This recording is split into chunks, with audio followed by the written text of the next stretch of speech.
안녕하세요. 오늘도 사연살롱을 찾아주셔서 감사합니다. 딸 아이를 키우는 30대 중반의 엄마입니다. 저의 첫사랑은 다른 또래에 비해 조금 늦게 찾아왔어요. 23살. 제가 대학을 졸업할 즈음 찾아왔거든요. 그렇다고 제가 남자한테 영 관심이 없거나 그랬던 건 아니었어요. 그저 마음이 맞고 연이 닿는 사람이 그때까지 나타나지 않았을 뿐이었죠. 왜 등잔 밑이 어둡다는 말이 있잖아요. 저의 인연도 그렇게 등잔 밑이 어두운 아주 가까운 곳에 있었는데 바로 대학 같은 과 선배였어요. 선배는 우리 과를 넘어서서 우리 학교에서 아주 인기가 많았던 사람이었는데 생긴 것도 무슨 연예인처럼 잘생겼고 듣자 하니 집도 엄청 잘 산다고 하고 그래서인지 옷도 잘 입고 학교에 올 때면 외제차를 끌고 왔는데요. 선배가 학교에 오기만 하면 학교가 시끌시끌해서 모르고 싶어도 모를 수 없는 그런 사람이었어요. 저는 그런 선배와 따로 만난 적도 없었고 달리 관심도 없었는데 제가 대학을 졸업하고 대학원에 진학을 하니 글쎄 그 선배가 제 옆에 앉아서 수업을 듣고 있더라고요. 안녕? 우리 본 적 있지? 네? 저는 그래? 난 너 자주 봤는데 우리 같은 과잖아. 에이, 우리 학교에서 나 모르면 간첩인데? 너 간첩이야? 저는 저 자신만만한 농담에 피식 웃음이 났어요. 좋아서가 아니라 어이가 없어서요.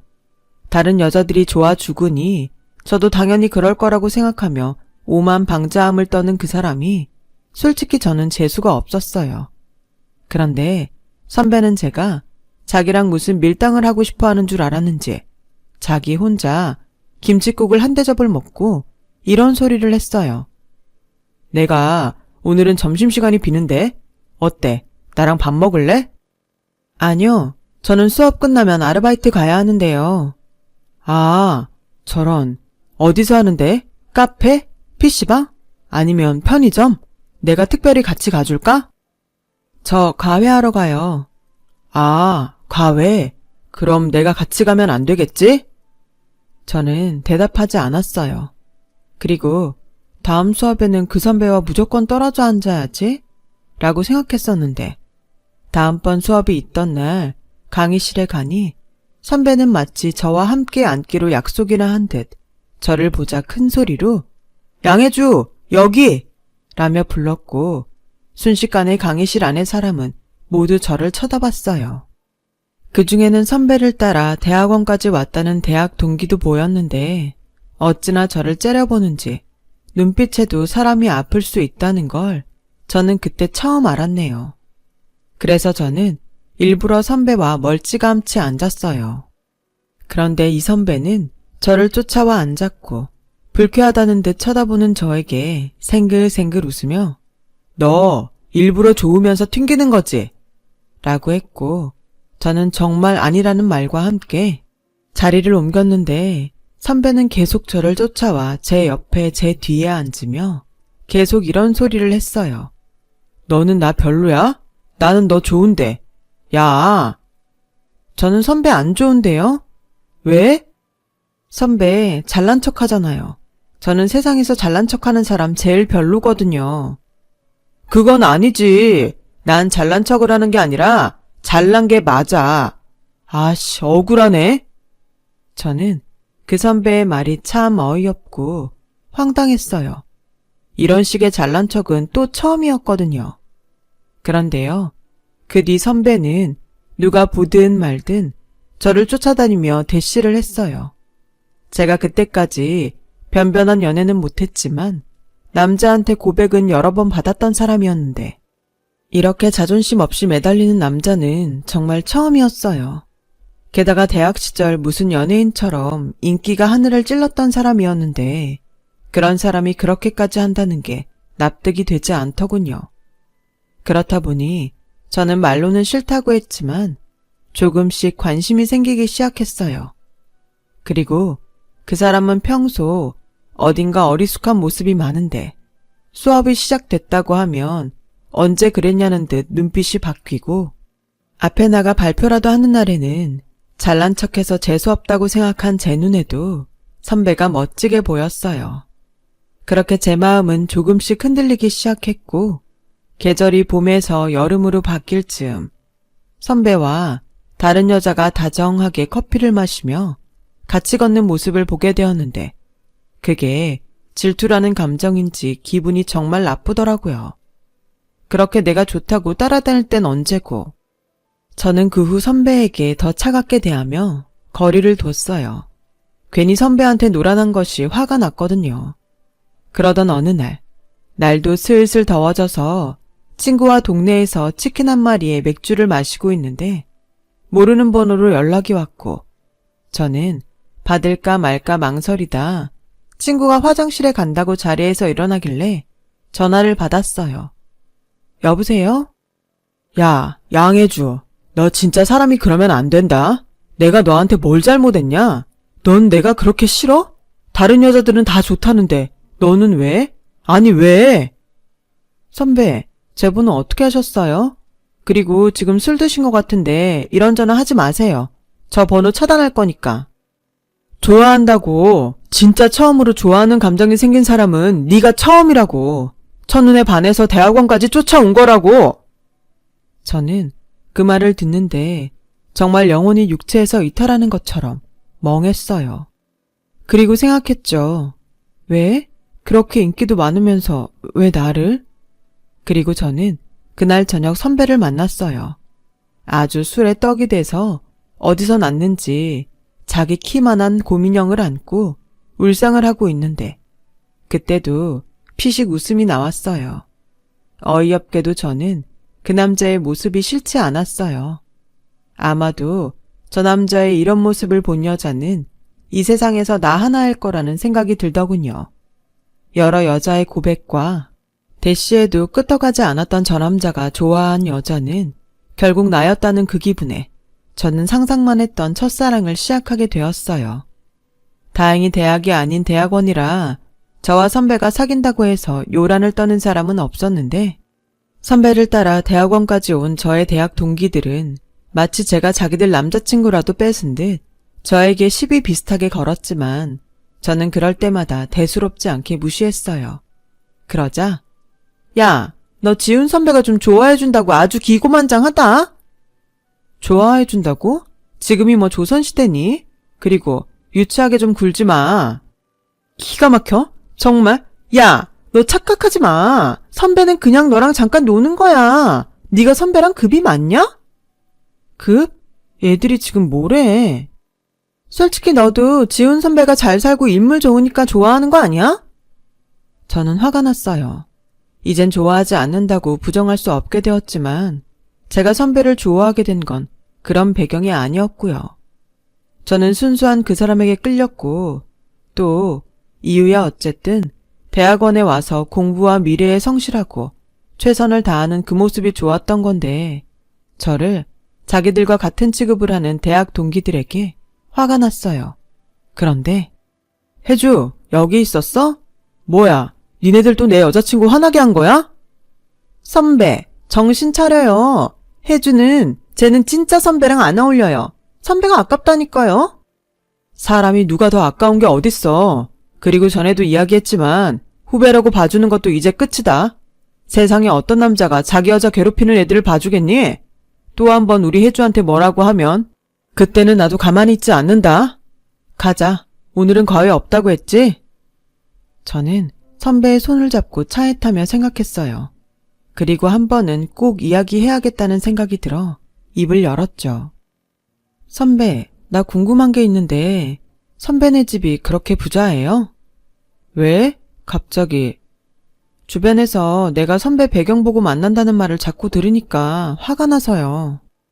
에이, 화내지 마. 다른 사람은 몰라도 당사자인 내가 알잖아. 넌 절대 내 조건을 보고 그러는 게 아니라는 거. 쫓아다닌 것도 나고 매달린 것도 난데.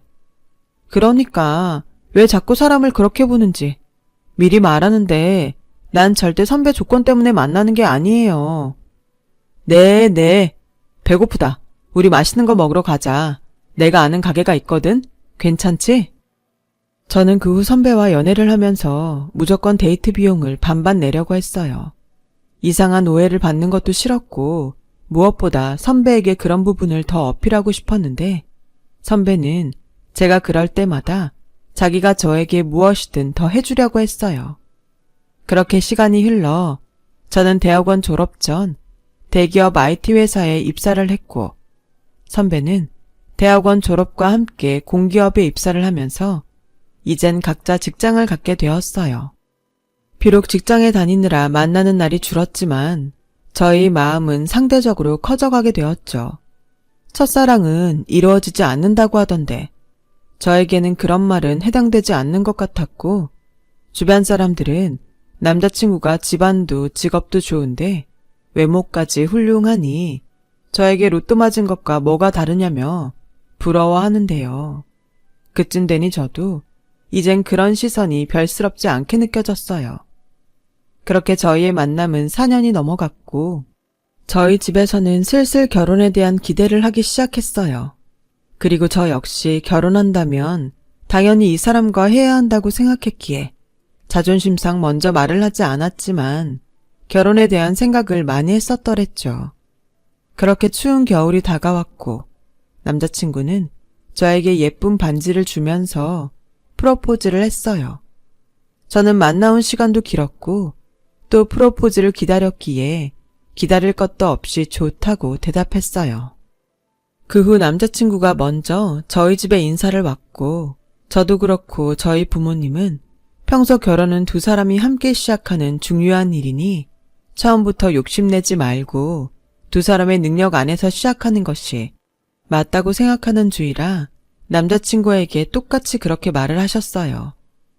서운하게 들을 수도 있는데 나는 그게 맞다 생각하네. 남자는 집, 여자는 혼수, 그런 것들 말고 둘이 같이 살 집도 마련하고 쓸 물건도 장만하면서 시작해봐. 그렇게 살다 혹 힘든 날 있으면 내 딱 3번은 장인으로서 도와주겠네. 난 내 딸 잘 부탁한다는 말보다 자네가 내 딸이랑 행복하게 살았으면 좋겠어. 염려 마세요. 저는 벌써부터 혜주랑 결혼할 생각에 행복합니다. 나는 그래도 혜주 엄마라 우리 박간양만처럼은 못하겠고 우리 혜주 잘 부탁해요. 다른 건 모르겠고 많이 아껴줬으면 좋겠어. 세상이 변했다고 하지만 여자는 남자한테 사랑받아야 행복하니까. 엄마, 요즘 세상에 무슨 그런 말을 해. 왜? 그게 너 살면서 얼마나 중요한데. 장모님, 그런 걱정은 절대 안 하셔도 돼요. 제가 너무 아껴서 없어질까봐 무서울 지경이니까요. 저희 엄마는 남자친구의 그 말에 안심이 됐는지 한참을 웃으셨어요. 그리고 그 뒤로도 분위기가 참 좋았는데 문제는 저 역시 남자친구 집에 인사를 가야 한다는 마음의 부담감이었어요. 그리고 이윽고 그날이 되어 저는 남자친구의 집으로 향했는데 남자친구의 집은 제가 생각한 것보다 훨씬 넓고 좋은 곳이었죠. 그리고 집 안으로 들어가니 어떤 아주머니가 나오셔서 저와 남자친구에게 인사를 하고 제가 사들고 간 것들을 받아가시는데 기분이 참 묘했어요. 사실 저는 그분이 남자친구 어머니신 줄 알고 인사를 하다 멈칫했었거든요. 여사님, 저희 부모님 들어오셨어요? 사장님은 오늘 늦는다고 하시고 사모님은 아까부터 기다리고 계세요. 들어오세요. 식사 준비는 다 됐습니다. 저는 반쯤 숙인 머리를 들고 집 안으로 들어갔어요. 그러자 딱 봐도 까탈스러워 보이고 엄청 센 여자분이 방에서 나오셨는데 직감으로 저분이 예비 시어머니라는 것을 알 수 있었어요. 엄마, 우리 왔어요. 그래, 결국엔 집에까지 데리고 왔구나. 아줌마, 우리 밥 먹기 전에 차나 한 잔씩 줘요. 네, 사모님. 이름이 뭐라고 했더라? 양 뭐라고 했는데? 양해줍니다. 인사가 늦었어요. 아니에요. 난 뭐 인사까지 받게 될 줄 몰랐으니까. 좀 만나다 헤어질 줄 알았지. 네? 엄마, 우리 얘기 다 끝났잖아요. 그래서 데리고 와도 된다고 하셔놓고. 그래, 너하고는 도무지 말이 통하지 않으니까 데리고 오라고 했지. 그쪽 집에서는 뭐 결혼은 욕심부리지 말고 둘이 알아서 하라고 했다고? 내가 진짜 그 소리를 듣는데 혈압이 올라서 지금도 내려가질 않아. 아니, 도대체 집이 얼마나 못 살길래 그런 소리를 하시지? 저는 억울하게도 놀라고 화가 나서 뭐라 말을 하지 못했어요.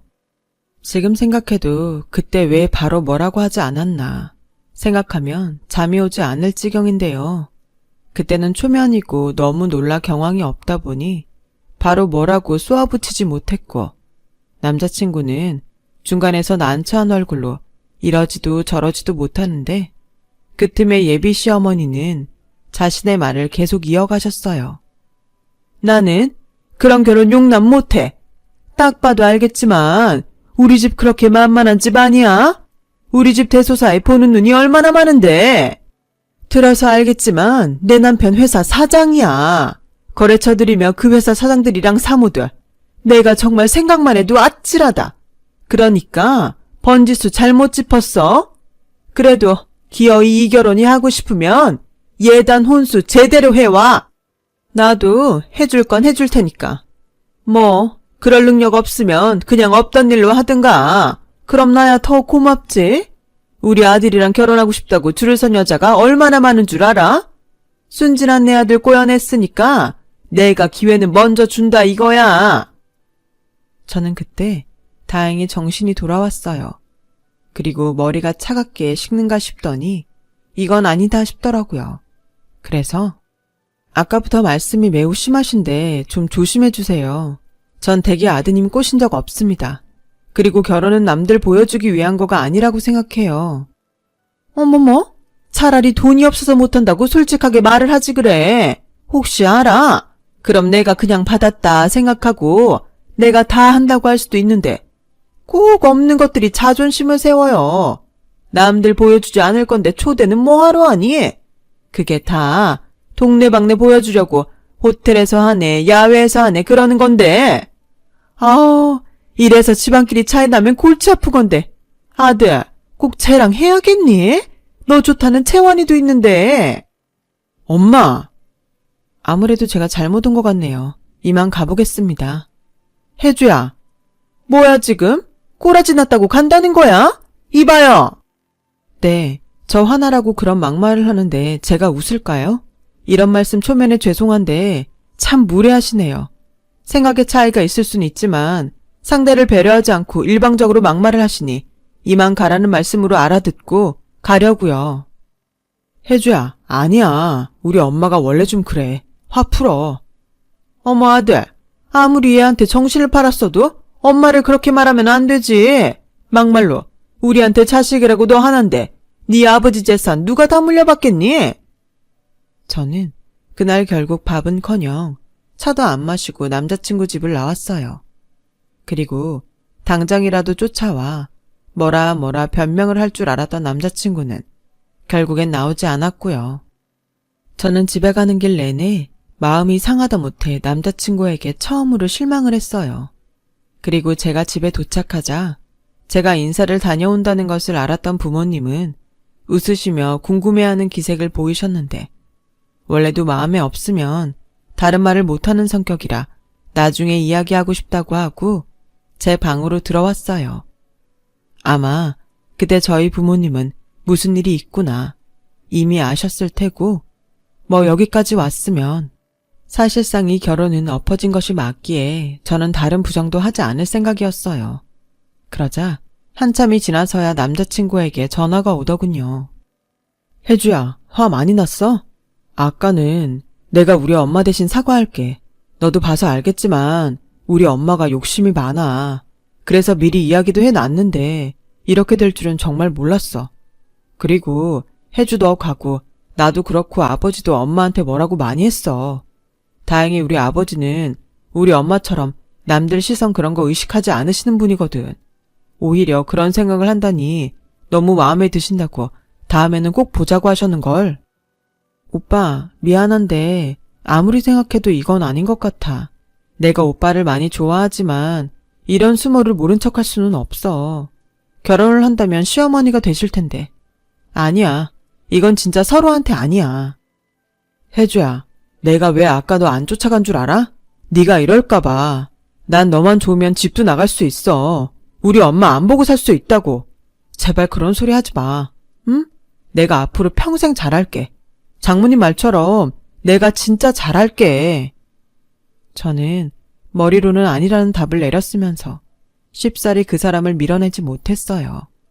첫사랑이라 그런 건지 아니면 제가 생각한 것보다 남자친구를 훨씬 더 사랑했던 것인지 저는 결국 남자친구를 믿어보기로 했어요. 그러면서 내심 남자친구의 아버님은 어머니와 다르다는 그 말이 진짜이길 바라며 제 낯빛에 걱정으로 잠들지 못하는 엄마에게 슬쩍 오늘 있었던 이야기를 대충 했는데요. 척하면 척이라고. 저희 엄마는 제가 자세한 이야기를 하지 않았음에도 모든 것을 아는 얼굴이었어요. 내가 걱정을 하긴 했다. 그쪽 집이 그렇게 잘 살아? 뭐 보기엔 그렇더라고. 그럼 그쪽 집에서 하자는 대로 하자. 막말로 우리가 뭐 그까짓 것도 못하겠어? 네 아버지 능력 있고 엄마도 있는데 우리 딸 기죽지 마. 기 안 죽어. 근데 엄마 미안해. 뭐가? 괜히 안 겪어도 되는 일을 내가 만든 것 같아서. 그게 네가 마음 먹는다고 되는 일이야. 그리고 사람이 사람을 좋아하는데 다른 건 중요하지 않아. 그렇게 엄마는 아빠가 뭐라고 하시던 무조건 예비시댁에서 해달라는 대로 해주겠노라며 저에게 저쪽 집에서 원하는 것이 뭔지 정확히 알아오라고 하셨어요. 솔직히 따지자고 들면 유치하고 우스워져서 말을 하지 않았지. 저희 집도 그렇게 여유가 없는 집이 아니었어요. 아버지는 6급 공무원이셨고 엄마는 규모가 꽤 있는 유치원의 교감 선생님이셨거든요.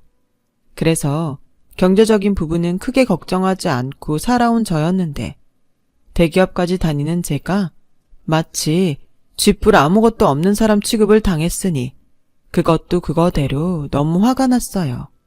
그래서 이대로 물러나는 것은 뭔가 좀 억울한 생각이 들더라고요.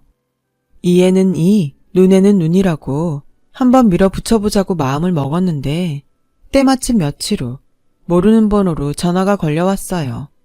남자친구와 뒷번호가 같은 게 살짝 느낌이 왔었죠. 나 누군 줄 알지? 오늘 저녁에 좀 보고 싶은데 집에선 그렇고 주소 찍어줄 테니 그리로 와. 몇 시가 퇴근이지? 저는 퇴근 시간을 말씀드렸어요. 그리고 제 번호를 분명 남자친구를 통해서 아셨을 것 같아 남자친구에게 연락을 했고 남자친구는 엄마가 너한테 밥 사주고 싶다고 하셨어. 아마 지난번 일도 있고 해서 풀고 싶은가 봐. 오늘은 아무 걱정하지 말고 가서 맛있는 거 먹고 와. 그리고 우리 엄마 말은 직설적으로 해도 마음은 안 그러니까 괜히 말투나 그런 거엔 신경 쓰지 마. 알았지? 저는 남자친구에게 알았다고 했어요. 하지만 사람이 한 번 당했으면 됐지.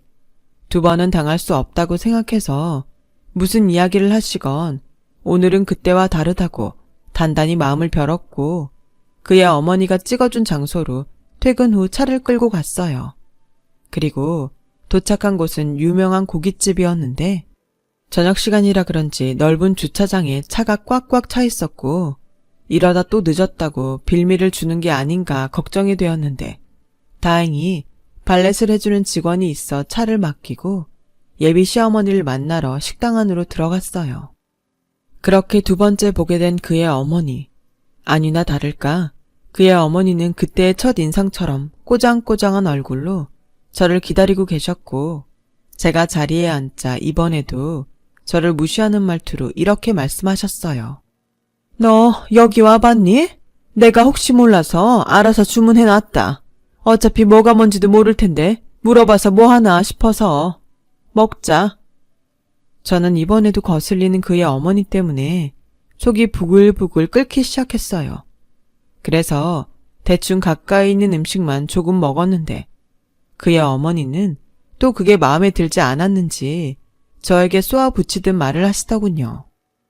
예, 너 먹는 게 복 도망가게 그게 뭐니? 왜? 못 먹어본 음식이라 영 낯설어? 어머니, 저 여기 와봤어요. 그리고 그때도 말씀드렸지만 무리하게 구시지는 말아주셨으면 하는데 어려울까요? 뭐야? 이게 지금 누굴 가르치려 들어? 내가 지금 마음과 다르게 행동하려니 성에 안 차서 그런다. 내가 고작 너같이 없이 사는 애한테 주려고 애지중지 내 아들을 키운 게 아닌데 억울하고 분해서 그래. 저도 저희 부모님이 정성으로 키워주셨어요.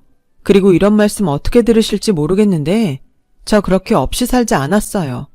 저희 아버지 아직 공직에 계시고 저희 엄마도 유치원에서 교감으로 계셔서 저 아쉬운 거 없이 살았습니다.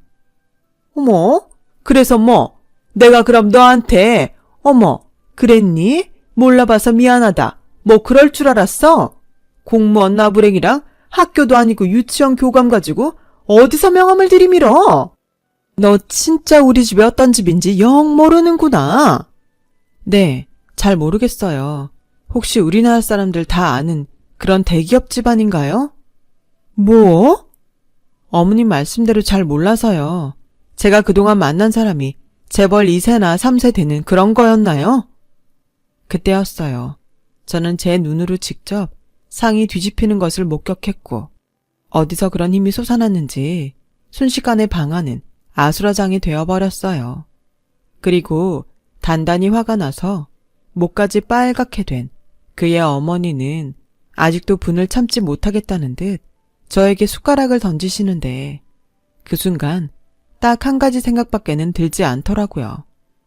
아, 제대로 미쳤구나. 정말로 그의 어머니는 미친 사람처럼 저를 무섭게 노려봤고 그리고 거친 숨과 함께 큰 소리를 치시는데 귀가 떨어져 나갈 것 같았어요. 야! 대기업 집안이냐고? 너 지금 나하고 해보자는 거야 뭐야? 그래서 뭐? 공무원 나부랭이랑 급이 맞다는 거야? 어디서 쥐꼬리만한 월급이나 받아먹는 주제에 입을 놀려? 저는 단단히 이성을 놓은 그의 어머니와 더는 함께 있고 싶지 않았어요. 또한 어떤 말로 싸우고 싶지도 않았고요. 그럴 가치를 더 이상 느끼지 못했다는 것이 더 정확한 표현일 것 같네요. 그래서 저는 자리에서 일어났어요. 그러자 어딜 도망가냐며 또 소리를 고래고래 지르는데 안 되겠다 싶었는지 식당 직원으로 보이는 중년의 남자분이 조심스럽게 방 안으로 들어오시더라고요.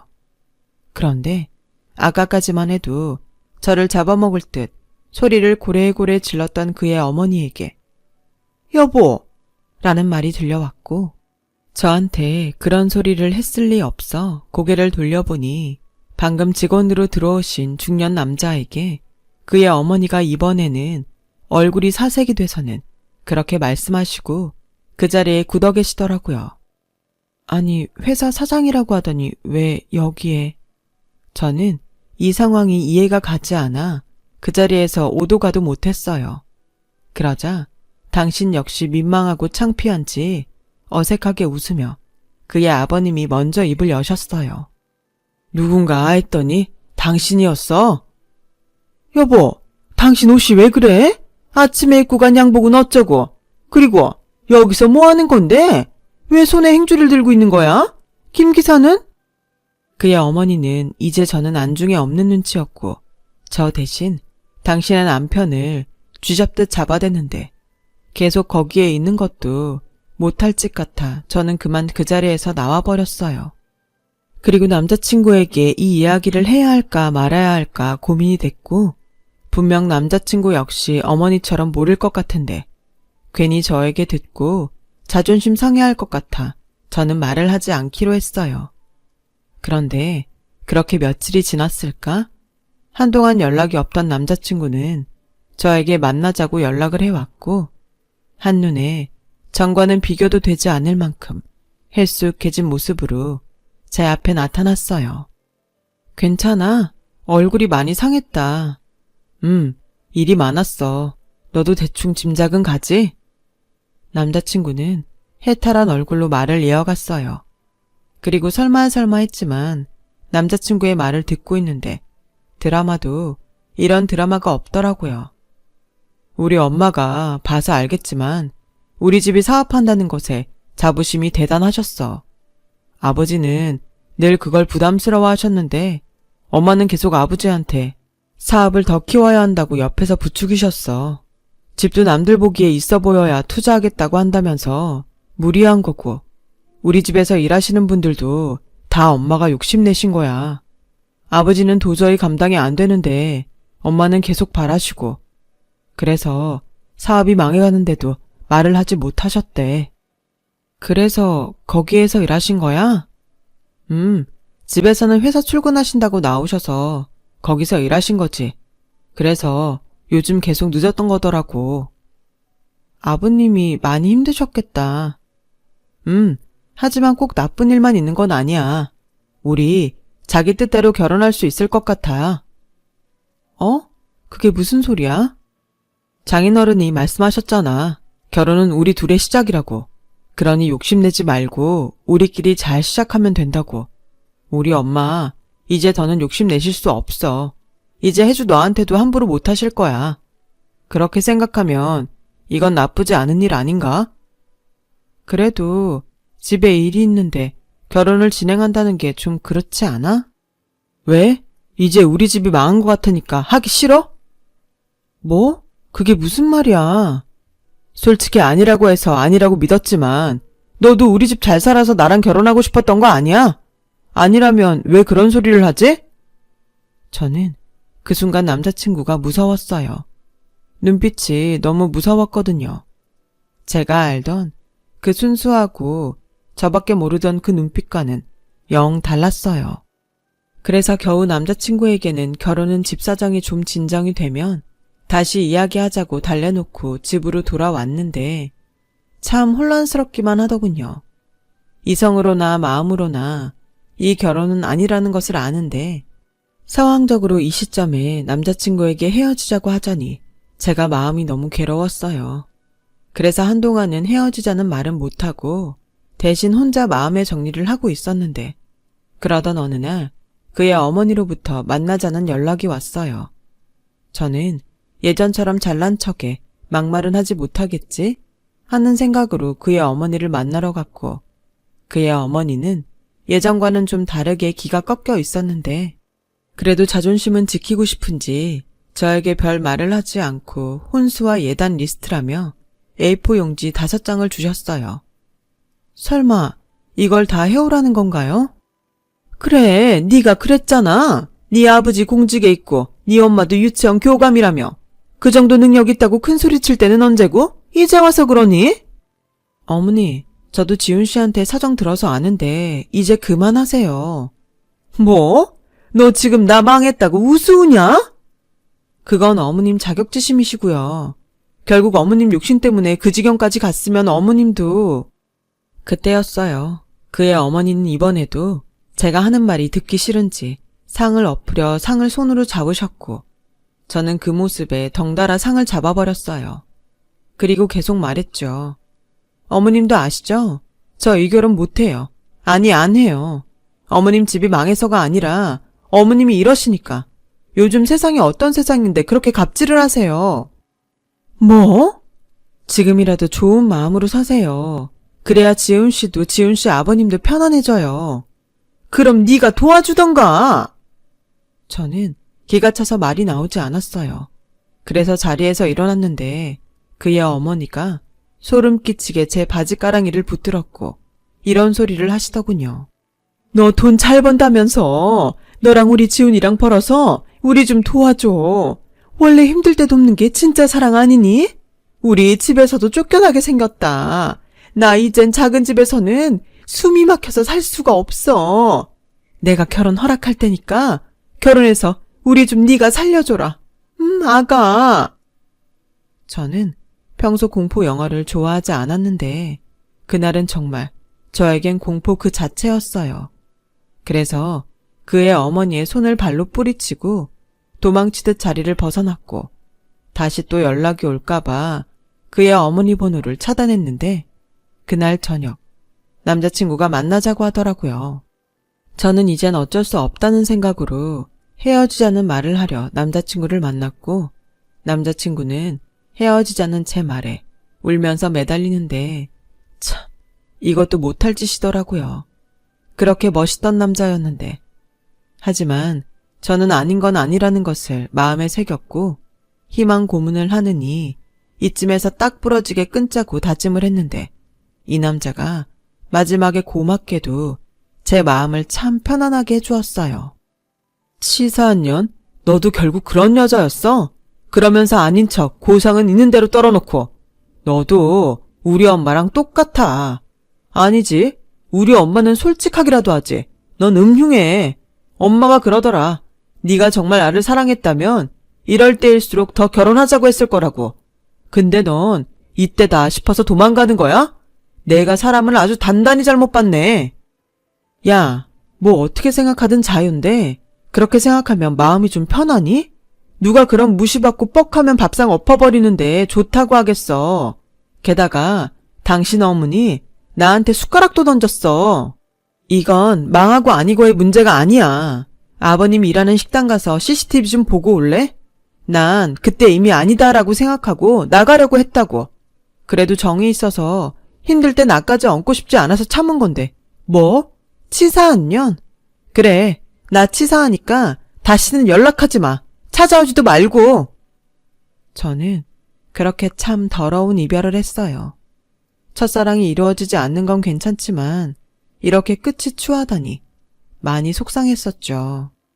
그 후 남자친구는 번호를 바꿔가며 저에게 계속 연락을 해왔어요. 집과 회사에도 계속 찾아왔었고요.